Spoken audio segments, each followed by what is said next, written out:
আমি নন্দ যশোদা নন্দিনী তিলোত্তমা নই।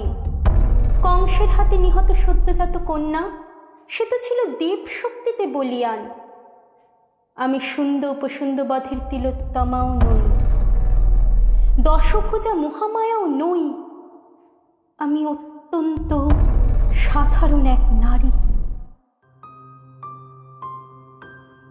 আমার জন্মের সময় হয়নি কোনো দৈব বাণী, পাইনি কোনো ঐশ্বরিক শক্তি যা দিয়ে পাল্টাতে পারি এই সমাজ, আগামী প্রজন্মকে বাসযোগ্য করে রেখে যাওয়ার অঙ্গীকার। তবু আমি পেরেছি মানুষের মনুষ্যত্বকে জাগিয়ে তুলতে আমার এই তুচ্ছ প্রাণটুকু দিয়ে। যে দেশে প্রতিনিয়ত ধর্ষিত কোনো না কোনো নারী, ধর্ষিত সমাজের প্রতিটি নিপীড়িতের প্রতিবাদের স্বর, আমি তো সাগরের একটা মাত্র ঢেউ, মাথা তুলে দাঁড়ানোর সাধ্য কই। তোমাদের প্রতিবাদের ভাষা, প্রতিশোধের আগুন প্রজ্বলিত হোক দিকে দিকে। রক্ষক যেখানে ধর্ষক, শত ষড়যন্ত্রের জাল বিস্তারিত পদে পদে কেড়ে নিতে চায় বাঁচবার অধিকার।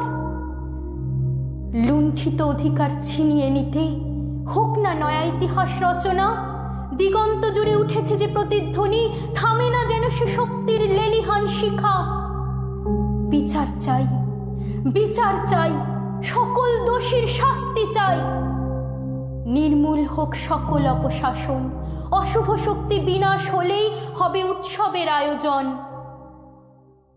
এই বিভীষিকাময় জীবনের হিংস্র সাপেদের বিষহীন করার মহান দায়িত্ব তোমাদের কাঁধে।